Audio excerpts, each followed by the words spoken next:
totally epic. Lots of action, lots of stakes. We learn about these other Beskar Dark Troopers. We learn about the other Imperial remnants. Freaking Praetorian Guards show up. Like, so much happening.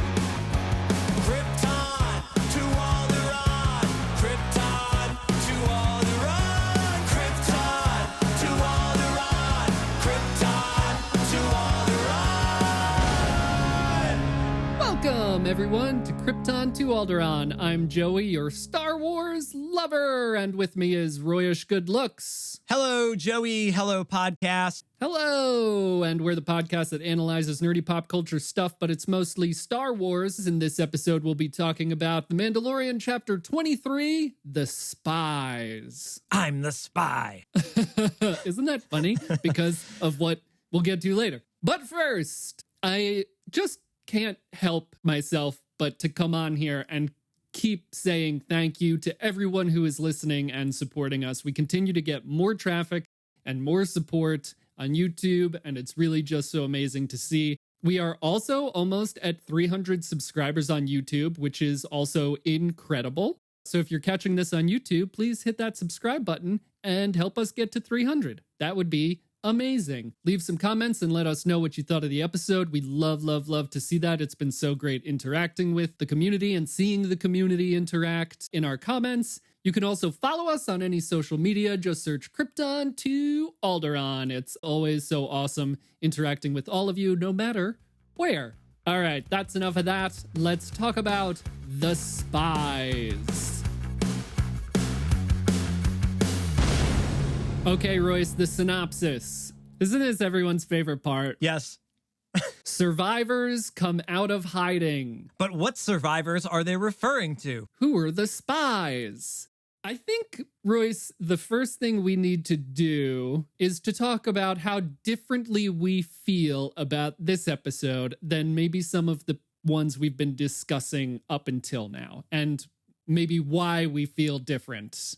I think we've got that is the elephant in the room of like, I looked at the IMDb for this episode before coming on because of some of the guest people that were in this. I wanted to confirm who was who. From Breaking Bad, there's Skinny Pete. Charles Baker plays one of the, I assume, survivors that they're referring to there, the Mandalorian survivors. But I was looking at the ratings for these episodes, and this is the only one this season that's above 9. I think it was 9.3. I don't know what IMDb ratings mean, but it's higher than everything else. So, 4 words that come to mind are you not entertained? Put in the GIF from Gladiator. Like, that is the summary for this episode, really. Who cares about the survivors? Just come along for the ride. It's going to be a good one. And it was. It certainly was. So, we had a brief via text message about our discussion last week and how we were kind of waiting for something good to happen. In one of our Bad Batch reviews towards the end of the season, we had said, do we feel like kids on Christmas morning? And I didn't even think to ask that last episode, knowing we were going into the final 2, because I was kind of bummed personally because I was not enjoying it myself. But now we're more stoked, right? Not to like jump the shark, but going into next week, which is the finale, we might feel a little bit more like kids on Christmas morning. My mood is totally switched around. I mean, we had said, like, we love Star Wars. We're going to keep watching. You know, we're not walking away from it. But yeah, dude, my mood today was like, you know, we're podcasting at like 3:30. I was like, dude, 3 o'clock cannot come fast enough. I watched it like over breakfast like usual. Holy cow, let's talk about it. Like, what a difference 1 week could make from our attitude last week where, hey, we're trying to love this show and let's talk about it, but not really as excited to talk about it today. You know, we're just hoping that, hey, I hope I get an N64 for Christmas with Rogue Squadron and dual shock controller or whatever. and you had to be patient to get that. And we got like a dry spell in the middle of this season, you know, and then this episode, it's like all these extra surprises coming in. You were rewarded if you were patient through it and you didn't give up. The people that last week said, oh, you know what? I'm out. I'm checking out. Guest stars, lame plot, lame dialogue. If you checked out, you just missed this banger of an episode, you know? I agree. Okay, I don't mean to maybe look a gift horse in the mouth, whatever that even means. But I don't think it's fair to anyone who might have checked out last week, or for even putting us through hypothetically having that conversation as fans and creators, to pile all of this into one episode, though. Like, I'm so appreciative of this episode. This past weekend was Star Wars Celebration, which really kind of like reinvigorated me. I love hearing creators talk about the stuff that they're working on, and even hearing the people working on The Mandalorian talking about their passion for Star Wars and what they love about it and how much they love this work. That really connects me with the content more. We said a couple of weeks ago, maybe we have to work a little bit harder to enjoy some of this stuff, which I don't think is unreasonable to ask from the consumers. I do, however, think that it is a little, like we have also said, a bit of a hard pill to swallow. You and I both love this episode, but it's the second to last episode, and the past couple I have not really enjoyed all that well, and they shoved so much into this one. It went 90 miles an hour. You could not catch your breath, that's for sure. Yeah, for better or worse, it feels a little, maybe like this season was a little disorganized. Yeah, I mean, I texted you. I was like, this could have been a 2-part finale or a 2-part episode. They could have taken this episode, split it apart, gotten rid of some of the other fluff in some of the other episodes and repackaged it in hindsight, you know? So, dude, I'll go back to the album analogy. Like, if you're going to release 8 songs on your album, 8 episodes in your season, you've probably written like a dozen, 15 songs. Like you try to write more than what's going to go on the album. And the album is then jam-packed and is sequenced in a way that makes sense. And I don't think that's really the way we make TV shows. I'm sure they have plots and ideas that they've thrown out that they didn't produce, but you don't like write a whole episode, film it, and then not release it and release it as like a demo later, like you would in the recording studio. You're going to leave songs on the cutting room floor that you recorded, but will not make the album. So unfortunately for TV and movies, you kind of just get what you get. We mentioned this, like in real time, we're seeing how they've developed the season, and they have to commit to it. So they committed to a couple of things that just weren't perfect. And that's why it's so easy to rewrite it in hindsight, because you're like, oh, this is what they should have done. Well, of course, because they didn't really workshop it in the way that other mediums might workshop things. Like they're a behemoth. So all the wheels are turning. They've got to push it through. I think that that's okay. That's, again, something we have to work harder to understand, that you kind of are getting some of the B-sides on the actual album rather than, you would only be able to have, 4 or 5 episodes if it's all going to be 90 miles an hour, like you're saying, But either way, those are 2 hard things to manage, like how slow can you go? How fast can you go? Different directors, different writers, like you said, when you see the people that actually produced it talk about it, it's a miracle it gets made at all, Yeah. For anyone who's felt a little bit let down by this season, I do encourage anyone to go look up Jon Favreau or any of the people who work on this show, talk about this show, because I think it really does create a bond and some level of empathy that allows us to appreciate it a little bit more, even if we didn't necessarily enjoy what happened. There's still an appreciation for the art and the creation of the art. And rewriting is always easier in retrospect. I do it with this podcast. Oh, well, I should have said that. You mean you rewrite your own podcast? Is that what you mean? Yeah. If everyone had the chance to make a thing and then go back and remake the thing 5-10 years later when they have a better, that's what George Lucas essentially did, right? As he was evolving Star Wars. And I'm sure that that's how most creators who love the thing that they made do. So it's not on us to go. Sometimes we say, oh, it would have been fun if they did this or blah, blah, blah. Again, I'm trying not to have expectations when I go into it. I just want to enjoy the stuff. But maybe a little bit of keeping ourselves in check with the rewriting stuff and understanding and having a level of empathy towards everyone involved in the creation of this thing. So I totally agree with you. You're kind of alluding to they packed a lot into this episode. You're saying 90 miles an hour. Do you think there was too much in this episode? Is that, not to call that a mistake or whatever, but did we need all of this? Is this almost too much of a 180, Right. from the other episodes where you're whoa, we got Imperials, we got all the Mandos reuniting. We got this badass fleet flying around the galaxy. We go back to Mandalore. We see a freaking mythosaur like jumping out of the ground like Godzilla or something, like totally epic. Lots of action, lots of stakes. We learn about these other Beskar dark troopers.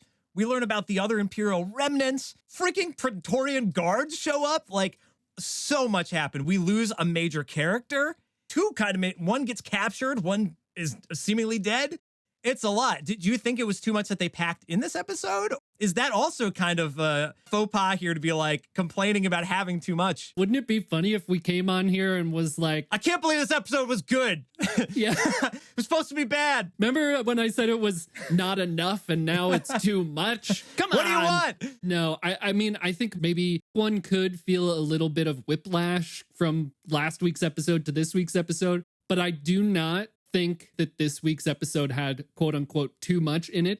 What I really love about this week's episode is that it did not allow me a moment of relaxation, right? We've talked about it before where there's really good episodes of The Bad Batch this season where you don't feel like you can have any peace, right? There's always something ready to jump out at you. I don't think that was a mythosaur. I think it was something else.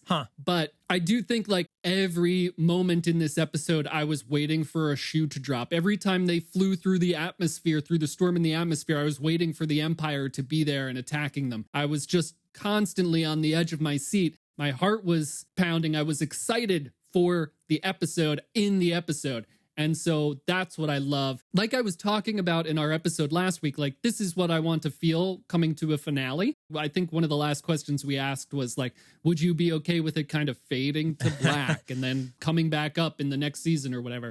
Which, yes, but I love feeling this energy while I'm watching the show. Well, listeners can't see, but I'm like feverishly nodding my head along. Like, dude, I felt stuff, man. And that's all I want, you know, out of the album, out of the show, that the heart is racing. You're feeling the stress. I also like laughed my ass off at some of the Grogu stuff in this episode. Like it had everything, and I'm definitely not complaining about that.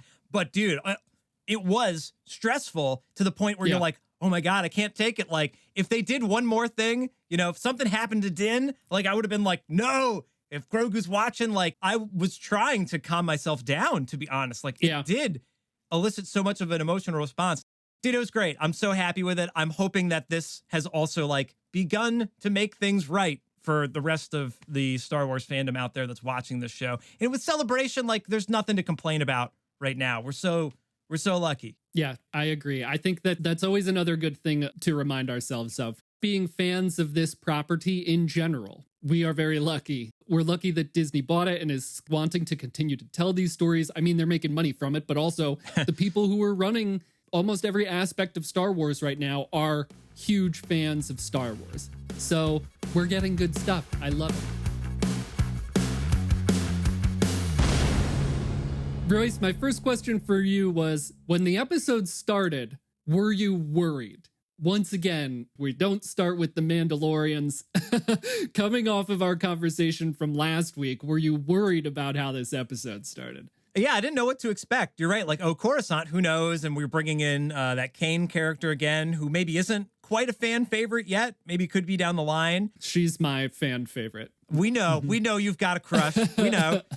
But then they cut to Moff Gideon and his secret lair, and you're in with all the Imperials, and it's like, whoa, there's some stuff going on here. And this has been going on. We just haven't been clued in until episode 7, even though they mentioned that he had escaped. There were some little teasers that Moff Gideon was not actually in custody. And here he is, and he's like master of his domain.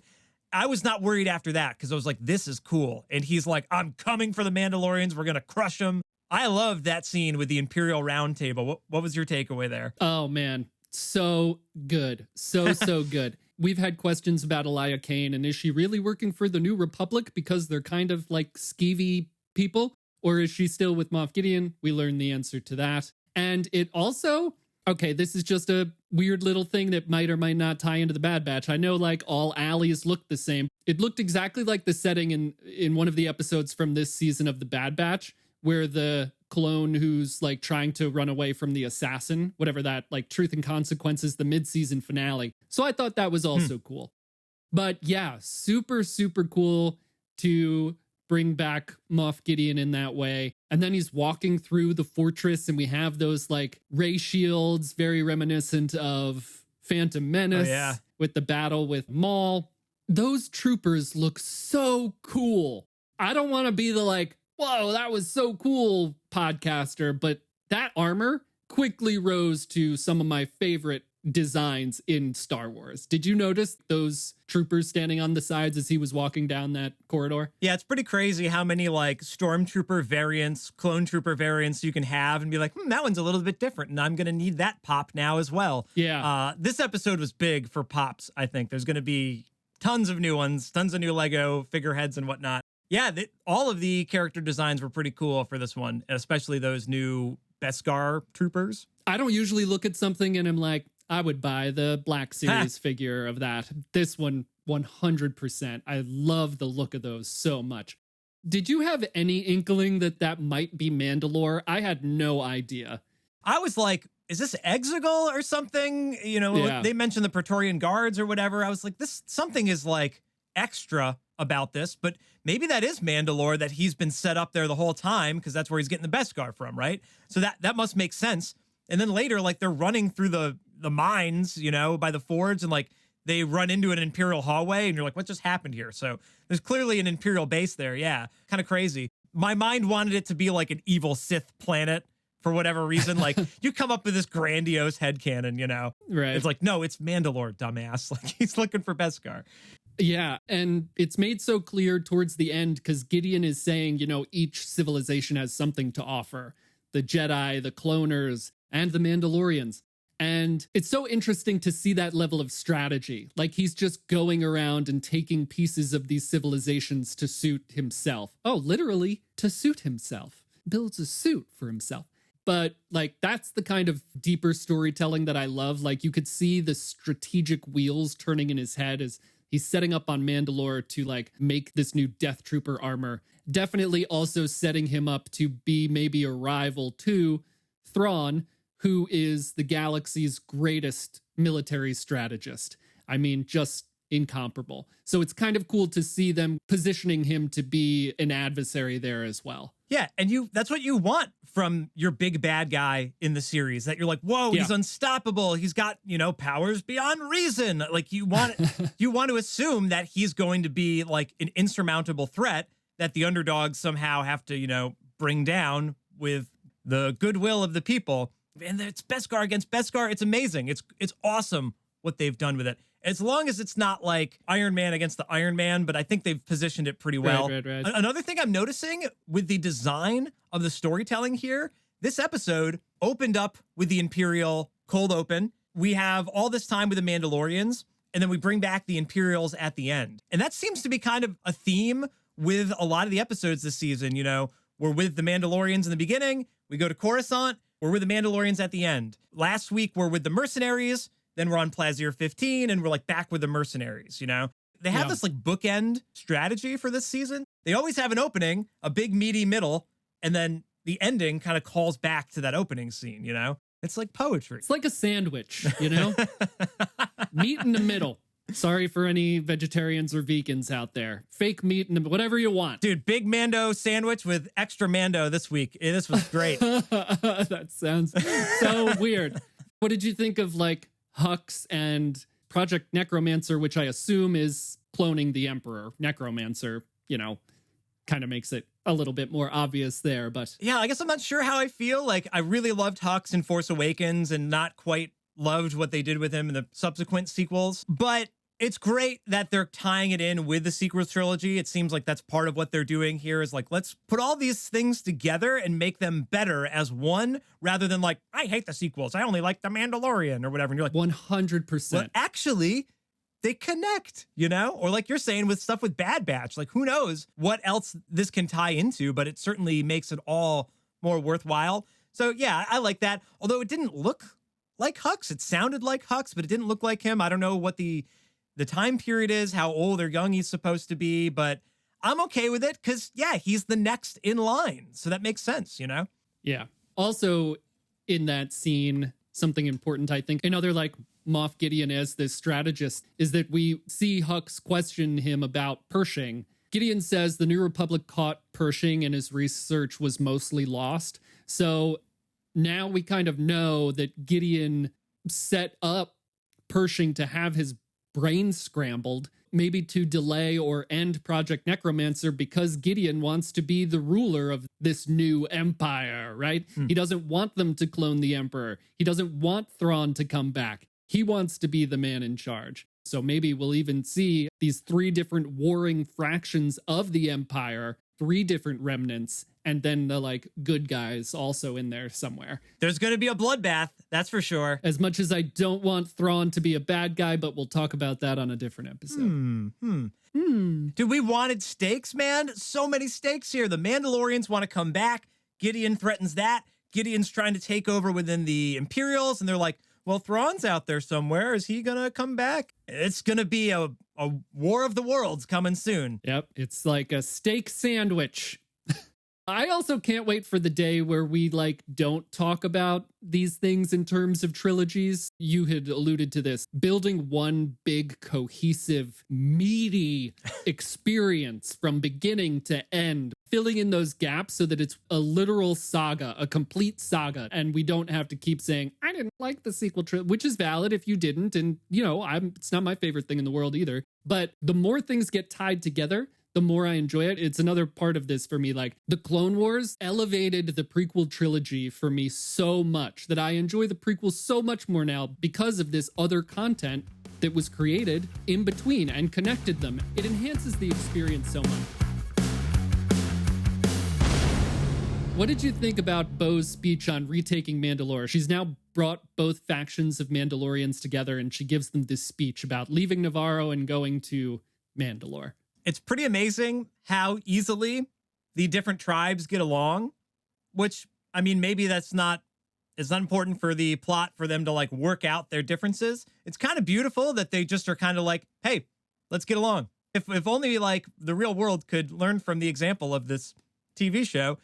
She says lots of stuff about how they destroy themselves and whatnot. And the fight between Paz and Woves later, like similar kind of thing. But I would chalk some of Bo's dialogue up to like kind of, you know, weak. If I'm going to complain about anything in this episode, I think they're still sugarcoating the dialogue. Like, we're going to go back to Mandalore. Here we are back at Mandalore. We need to find the Great Forge. I can take you to the Great Forge. Okay, it's fine. I'm not really here watching the show for the dialogue experience necessarily, but we wanted them to go back to Mandalore. So I'm glad that they just ripped the Band-Aid off there and say, hey, we're going. And, oh, everybody's standing up one at a time. I will go. I will go. I will go. Yeah. I guess we're all going. That was another one of those like, I don't like how this is going down, but it was interesting. Beautiful that they did all come together in the end. I wanted them all just to like cheer together like they did at that meeting with the fire and the talking stick where they all started kind of like erupting as one rather than kind of one at a time. I will go. Well, I will go. The armor's like, I will go. Like, we know. Okay. It's like you with the, I'm on the N1. We know you're all going to go to Mandalore. But I'm glad that they just went back because that's what the plot needed to have happen. You know, we didn't need to debate about their tribes getting along or not.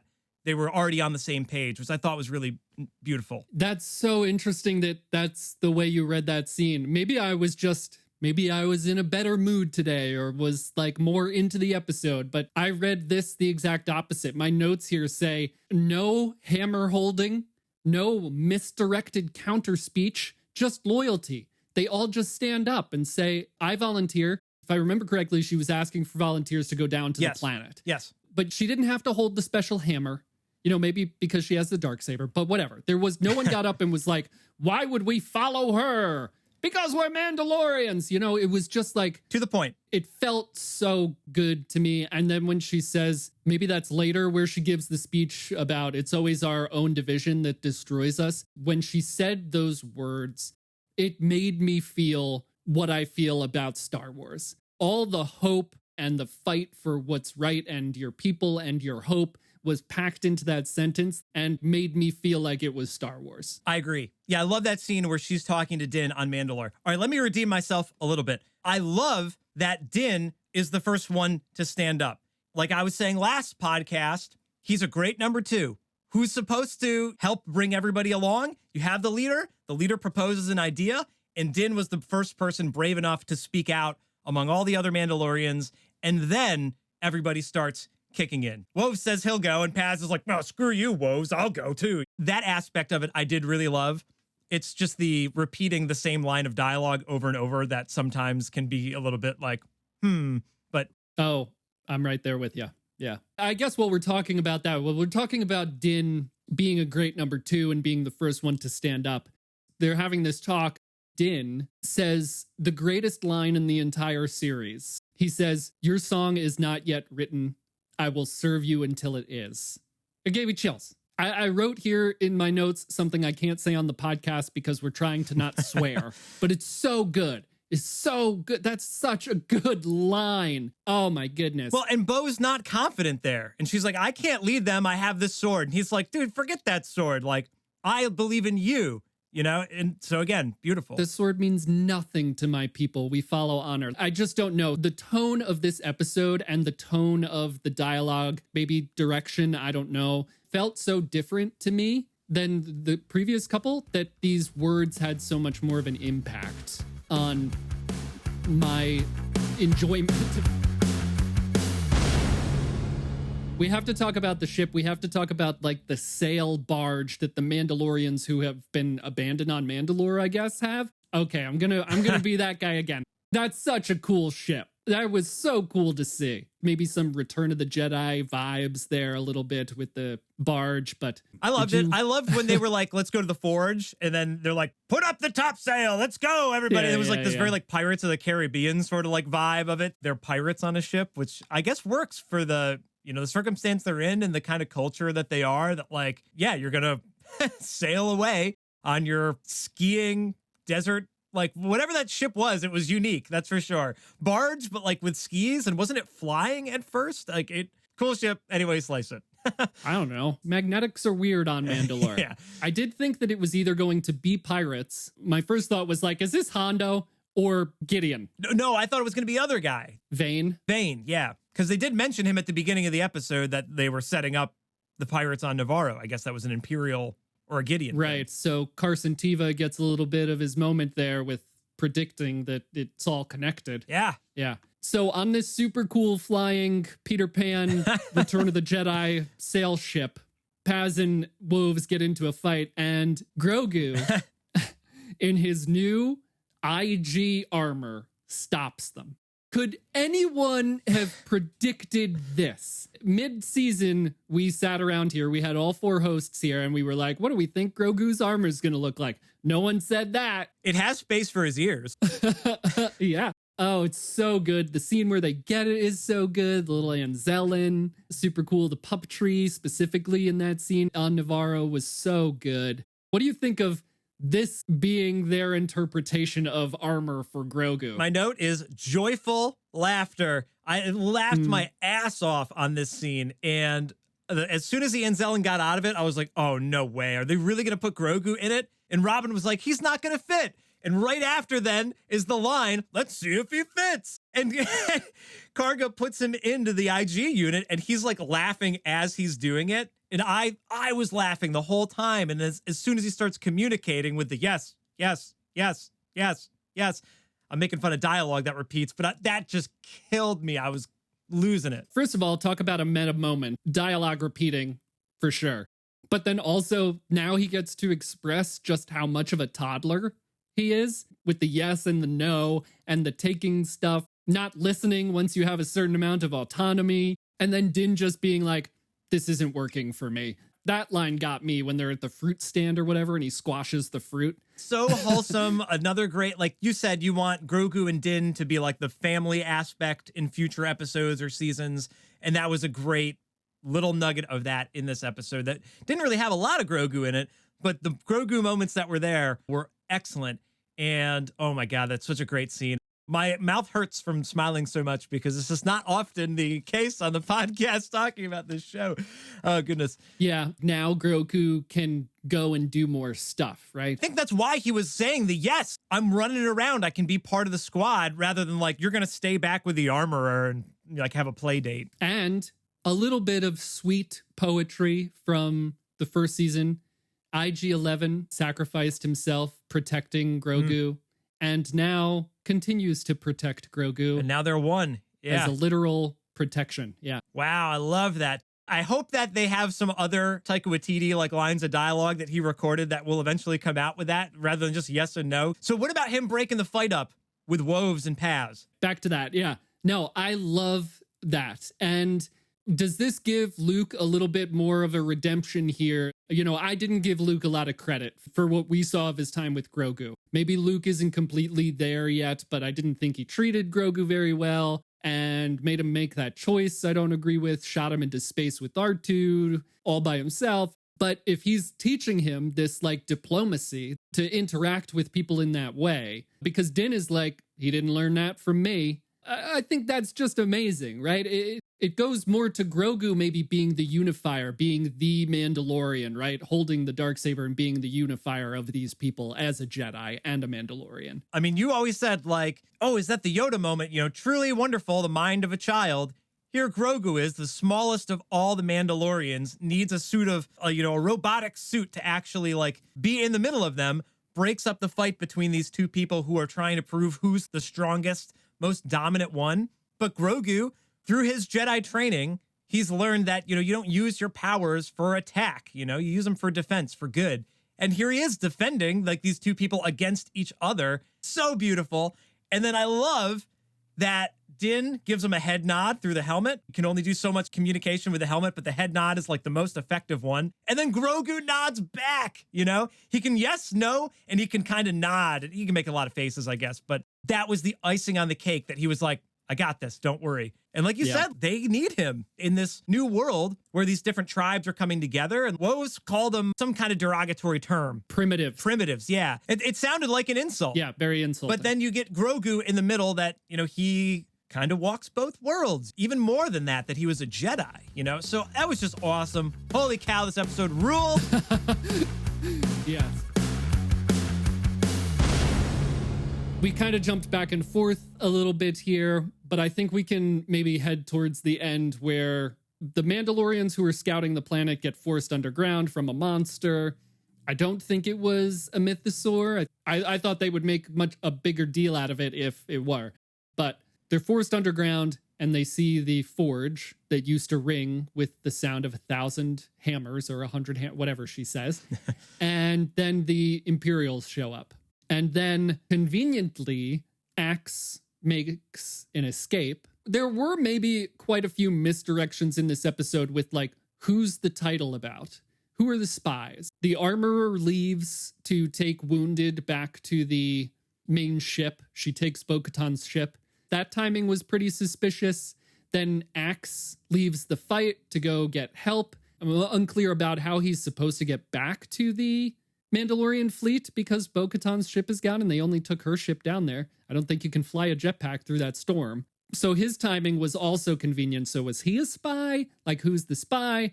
And then they chase the Imperials through what ends up becoming the Imperial facility, like you said, and then they get trapped. And Din is the one on the side of the door where we reveal Moff Gideon and his new armor. What did you think about that moment? What did you think about Moff Gideon showing up and being like, and the best part about it is it's got me inside. I didn't hate that line, but it definitely was a weird line. But I mean, if you're so full of yourself, like that's something you would say. So it makes sense that he is just like, hey, I'm unbeatable right now. I'm the best of every single society in this galaxy. What are you gonna do about it? Also, it kind of looked like, did he just have robot legs? Is he a cyborg now? Or it didn't look like a suit to me. I could be wrong, but I mean, he's certainly cocky. Maybe there's going to be something there to his undoing. He loves to give these long, drawn-out speeches, kind of like the Tarkin thing. He's very cartoon villain. I mean, I loved that scene, but he was so cartoon villain in it. What do they say in The Incredibles? Monologuing. He was monologuing me, but his armor was cool. But I also think it's funny because in like season 2, Pershing says that the weak part of the Dark Trooper was the organics. But here's Moff Gideon being like, it's better because I'm inside of it. I mean, he didn't do anything in the episode other than orchestrate the events. It's not like he was actually battling and didn't beat him with like a Beskar spear, did he not? So Gideon talks a big talk. Yep. But I think that's when we get our first like real good look at the troopers in their white and black armor, which is what I was talking about earlier, the design that I love. As much as that scene was horrible, seeing Din get captured, the aesthetics of it were great. All those troopers look awesome. Did you think that when Din got captured, Grogu, were you expecting some mega force use moment there? I definitely shouted that. I was like, why isn't he blowing the door open? He's used the force to lift really heavy things in the past. You think he could have opened the door. I was definitely expecting Grogu to like tap into some anger there and potentially save the day. But that's better storytelling that now they're separated. You know, normally the story is Grogu gets taken, but that wasn't the case here. Din gets taken. And that's another thing where you're like, when did you expect that to happen? And in that moment, I'm like, oh my God, is he going to get beheaded here or something? Like, what is going to happen? And that's like where I was, you know, losing my stuff, is like, that's going to be too much. And especially what that would do to Grogu, although that would be sick if then that had a big force moment after it. All of this is great though. Like, it made me feel stuff. Like, I think that's going to be my new go-to. Like, I've had some feelings, and that's a good thing. I love that. And I hope that it's coming across how animated we are in having this conversation. I did not pick up on that. That's a really good point, that usually it's like Omega or Grogu getting stolen, and this time it was Din, the parent figure. I also really like that Grogu did not have a tap into anger moment. Again, maybe that goes back to his training with Kelleran or Luke. He's learning how to control his emotions, even under dire circumstances. So I kind of really love that he didn't have some crazy outburst, as much as maybe the Jedi way isn't the always right way and you should do some stuff to save the people you love. But I do think that's kind of cool that he didn't. Maybe we'll also see that affect Grogu in the next episode, a level of regret or something for not having done more. Well, Grogu tried to rescue Din in the mine earlier this season, so maybe there'll be a moment there where, you know, Din's being held and Grogu saves the day. It still might be to come. Yeah. Let's see if IG-12 has any weapons. That's what I want to see. And then we have Paz. Also, who could have predicted this? And who could have predicted that I would feel something about it? I have in my notes here, Paz has his Boromir moment. And I did not feel for Boromir until that final moment. And I did not feel for Paz until that final. I mean, he sacrificed himself for the safety of his people. He wasn't this big bad. He wasn't this menace. Like I said earlier in this episode, he didn't put up a fight with like, why should we follow Bo-Katan? He's not gunning for the Darksaber just because Clan Vizsla used to possess it. He's Mandalorian and he's honorable and he fights for his people, and he gets taken down by those guards, which no one ever really stands a chance against anyway. What did you think of that moment? Did you see the correlation? Did you feel Boromir in that moment? Yeah, I do love that Boromir scene. You're right. I wasn't thinking that, but that's a great parallel there. I just thought that he could have got away. It was like, no, dude, like, you don't have to sacrifice. Everyone's out of the building. Just go. Because I want more time with Paz. You were making fun of his gun earlier in this podcast season, but I love the like, he's a great character. And he's going to be gone now, you know? So that's a bummer. Like, we're just getting to know him this season. We thought he was a curmudgeon, but no, in fact, he is just as honorable as Din. He's just got a little bit more heart of a shell around him. You know, he's still got his son there, which is an interesting dynamic if that character continues, that like his father sacrificed to save the rest of them, but his son is still living with the rest of the tribes. I didn't see it coming. And then they bring out the guards, which they had alluded to at the beginning of the episode. And then you're like, oh, holy cow, this is like a really direct tie-in with the sequels in The Last Jedi. I love the tie-in. Building the world makes sense. And obviously they're like important, whatever their level of, you know, unit is in the Empire's system, that they're an important personnel to have. They're like, you need 3 of those guys? We only give those to important people. Like, you're worried about an assassination? So he called in these heavy-duty troopers, these Praetorian guards. So that's kind of cool that now we have a better idea of what they are. I'm sure they're in books or other pieces of canon, but in the live-action world, fleshing those out a little bit. Yeah, and I do think part of Paz's sacrifice was that, like, the troopers found them in a different section of the mine. So the idea that maybe he was staying there to take them head-on so that the others could continue to escape, right, back through the forge and everything, might add a little bit to it. right, well, let's talk a little bit about the finale. Maybe we'll have some crazy left field theories, everyone's favorite thing. But I think right out of the gate, we now know that Dave Filoni is making a movie that will be the culmination of the Imperial Remnant story, including, you know, a lot of these characters if they make it. And it has been discussed that maybe that movie won't happen for 5 or 6 years. They discussed this at Star Wars Celebration. I do think that this maybe plays in a little bit to kind of our speculation for next week's finale, because it's kind of set up so that maybe the Mandalorians, they might be able to win the battle here, but not necessarily the war. You know, the Imperial Remnant, the Shadow Collective, is not going to get squashed here or in Ahsoka. We now know that this story will be drawn out over years. In my opinion, that's a little bit more fun to play with going into something like next week and even Ahsoka, knowing that there's this kind of Empire Strikes Back feeling where you know that the good guys kind of aren't going to win for a while. If they defeat Moff Gideon next week and reclaim Mandalore, great, and we'll find out maybe some more secrets. But there's still the Remnant, and the Remnant treating themselves like the new rebellion, right? At the beginning of this episode, one of the members of the Shadow Collective says, if we're perceived as anything other than unorganized Remnant warlords, the New Republic will increase their efforts to hunt us down, which I also think is really interesting, almost like they're pulling from the ideas of the rebellion, right? Because we saw in Andor, the Empire just thinks that they're unorganized cells. So it's like the Empire has learned how to do this from the rebels, which I think is also like very cool and very fun. They're striving to be the new rebellion, but we're not going to see that squelch next week. With that in mind, what are you hoping to see next week as / any crazy theories you might have? Man, it is really interesting when you start to think about all the stuff that's going to come out and how they're going to tie it in. We know that they've been dropping a lot of hints throughout this season. We just haven't really figured out exactly what the play is going to be. And this episode is as close as we've gotten to like, what could the next step be? And I love how you set this up as like, well, maybe it's not Moff Gideon. Maybe there's a war between him and Thrawn. Like, oh my gosh, I'm spinning just like, dude, I don't know. I'm kind of at like a loss for words of like, what's going to happen next? Because it seems like there's just too many options, but I'm pretty optimistic about it. I love the idea of this culminating event in the future that's going to be a theatrical release. You know, we're bashing on them about like, have they thought about this season? Like, have they made extra demos that they didn't release in this album format metaphor? They've definitely thought about the stories. So it's there. All of this stuff is going to come to head, like we said before. I'm just excited for it, man. I don't know about theories because I want to try to rewrite less and I want to try to expect less.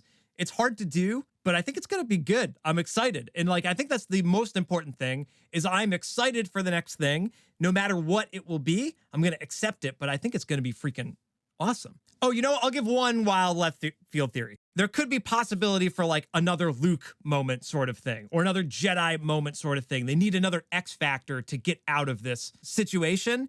And I could see that maybe leaning towards that direction or Ahsoka or something. You know, they've mentioned Thrawn. Maybe there's an Ahsoka connection there. I don't know. Left field theory. Not expecting it, but would not be surprised if there was something like that. You know, another twist that we have not yet really been expecting. Plo Koon.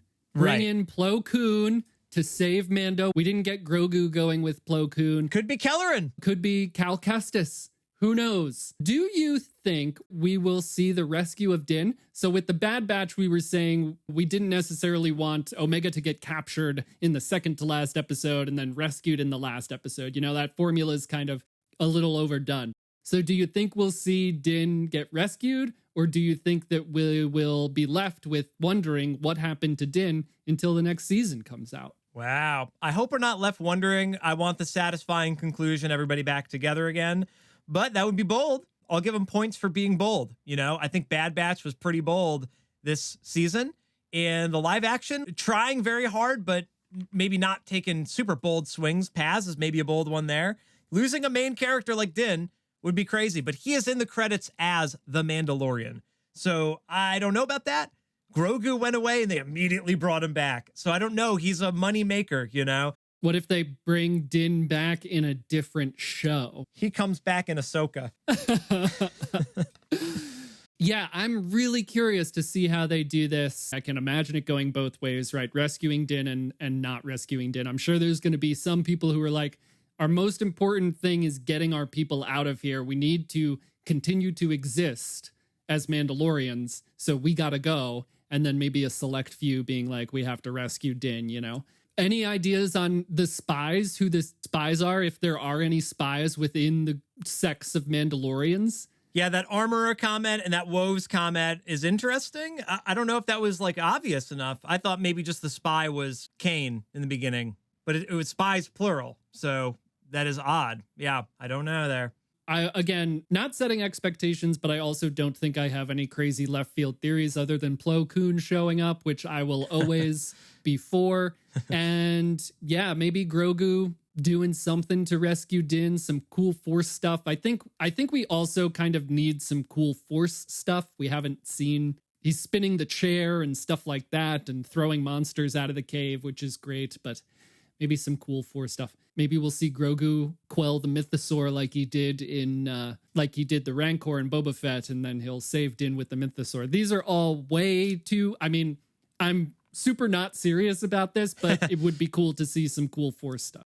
And also something I was really curious about is that I think it was clear that Gideon didn't want the cloning of the Emperor to continue Project Necromancer. I assume that's what that means. But he also had tubes of clones in that facility. So what's he working on there? What's going on there? I would love like more information on that. I hope we see next week. If the second to last episode was this good, just imagine how good the finale could be, and just hope that it will be. I'm sure it will. All right, listeners, we got to keep this conversation going because I'm too pumped up and I'm going to be in the comments section. So I want to see, some left field theories, and we would love to hear from you. So leave your comments if you're here on YouTube, or hit us up wherever you like to social media, and make sure to subscribe here on YouTube because we're almost at 300. Be part of the 300 club here with us. We really appreciate it. And of course, we're going to be back for more coverage in the coming weeks. So thank you for listening today. I've been Royce. I've been Paz Vizsla. Sad. And we've been Krypton to Exegol. I bet you thought I was going to say Mandalore. Krypton to Alderaan. Krypton to Alderaan. Oh, maybe we'll get Jar Jar. Darth Jar Jar. Yeah. Mystery solved.